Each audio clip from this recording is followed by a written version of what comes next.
Вопрос с переселением жителей села Якакут Алданского района решен. 1,5 десятка человек скоро покинут дома, как только приобретут квартиры в близлежащих населенных пунктах. В Якакуте останется единственный житель – фермер Сергей Михайлов.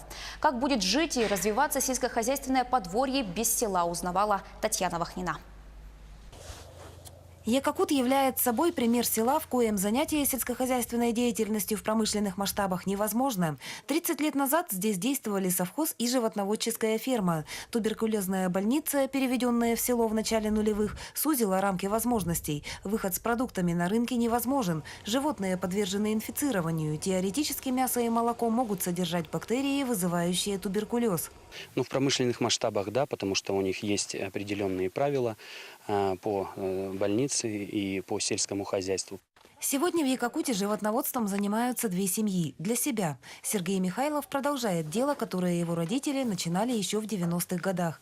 На подворье Сергея 6 коров. Фермер получает материальную поддержку из бюджетов поселения и района. Основную часть задач решает своими силами. Отказываться от занятия сельским хозяйством Сергей не думает. Кормит она, но есть и такие нюансы, конечно. А так нормально, тянем. Скоро село покинут последние 1,5 десятка жителей, как только найдут квартиры в близлежащих городах и поселках. Деньги на приобретение жилья люди получат из бюджета. Сергей останется в Якакуте один. Так и останусь, да, дальше буду расширяться, в парники строить буду. Потихо, грусти будем.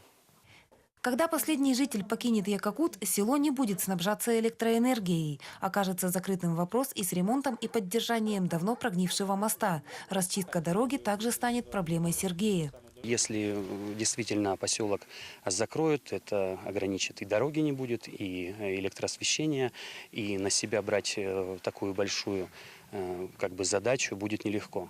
Перспективы обозримого будущего Сергей осознает в полной мере, однако к решению проблем он готов, а фермера не обойдет ни одна из трудностей. Наиболее масштабной задачей Сергей видит поддержание моста. Потом как-нибудь в силах подшаманим его, подделаем, чтобы сами переезжать будем. Мне-то он нужен будет мост по-любому. Так что буду договариваться с артелями.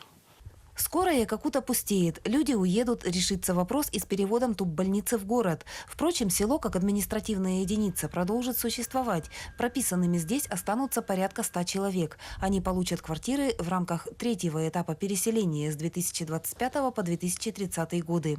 Для Сергея это обстоятельство, однако, не изменит ничего. Татьяна Вахнина, Сергей Шипачев, Александр Лукин, Алданский район, село Якакут.